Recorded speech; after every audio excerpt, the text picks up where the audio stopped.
Hello, I'm Tom. And I'm Jen. Welcome to the Easily Amused Group. Hey, guess what? This is my theme song.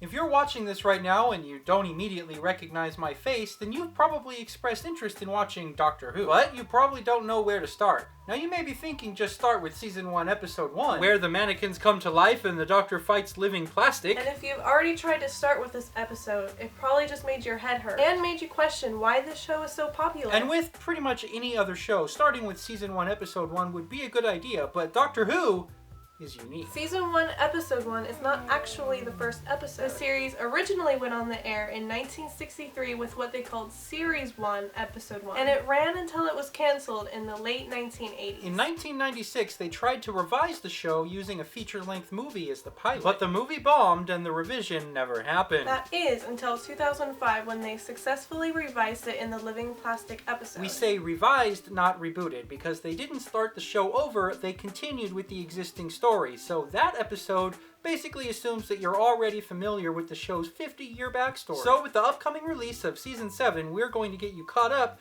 and explain the backstory as easily as we can. The main character, who is only known as the Doctor, is an alien called a Time Lord. He has a spaceship called the TARDIS. It travels through time and space and is bigger on the inside. And its chameleon circuit allows it to disguise itself as something from any time period on any planet on which it lands. The Doctor landed in London in 1963, and the TARDIS disguised itself as a police phone box. Then the chameleon circuit broke, causing it forever to look like a big blue box. So the Doctor is a Time Lord and he's hundreds of years old. But Time Lords are not exactly immortal, they just have a much longer lifespan than humans. They have this little trick where when they're close to death, they just regenerate. The process of regeneration restores them to full health, but in so doing causes every cell in their body to start anew. So the Doctor then gets a whole new body and a whole new personality. In the real world, this means another actor comes in to play the role, which is what has allowed the show to run for 50 years. To date, there has been 11 actors in the role as the Doctor, with the current one being Matt Smith. Now that that's all out of the way and you're up to speed on the basic premise, there is one more thing we have to explain before we proceed with watching the show. As with any given show, especially sci-fi, there are great episodes and then there are weaker episodes. How many Trekkies have seen Encounter at Farpoint more than once? And the Doctor is no different. When it's great, it's really great, epically huge. But when it's not, well... Let's just say that the episode that is generally considered one of the worst features a giant wasp that beats its victims to death with an iron rod before falling in love with a human. So we are going to give you our suggestions on which episodes to watch first. The 10th Doctor, David Tennant, is widely considered to be the fan favorite, so we're going to start by suggesting 5 10th Doctor episodes. Starting with the one that most Whovians agree is the best first episode, Blink. This episode features what is widely considered the scariest monster in Doctor Who history, the Weeping Angel. Stone statues when you're looking at them, and you can't kill a stone. Well, of course, a stone can't kill you either, but then you turn your back. Then you blink, and oh yes, it can. Then we suggest Midnight, my personal favorite. The Doctor, along with several humans, go on a sightseeing trip across the uninhabitable planet Midnight.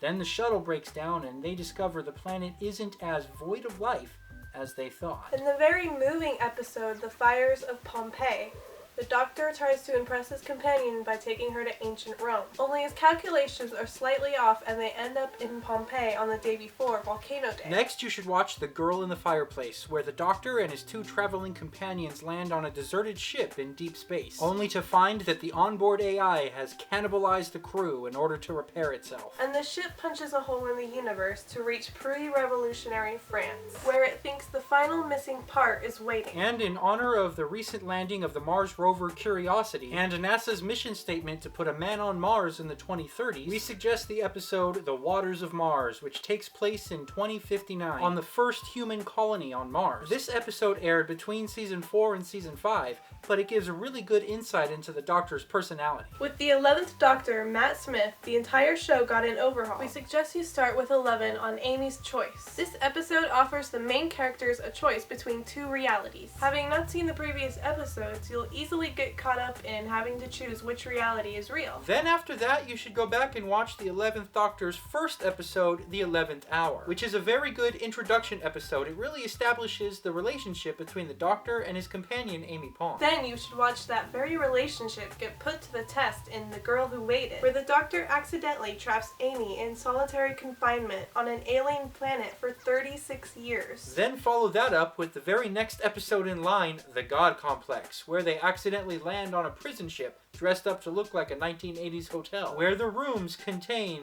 bad dreams. And for our last suggestion, we're going to give you a choice. You should either see the Doctor go back to the time of pirates in The Curse of the Black Spot, or see him go back in time and save Vincent van Gogh in the very powerful episode, Vincent and the Doctor. Now we know that many people have different ideas on what episode to watch first. So if you're already into the show, please let us know in the comments if you agree with us or not, and what your suggestions might be. Well, that pretty much completes our guide on how to begin watching Doctor Who. Have fun watching! Oh yes! Allons-y! Geronimo! Sacagawea!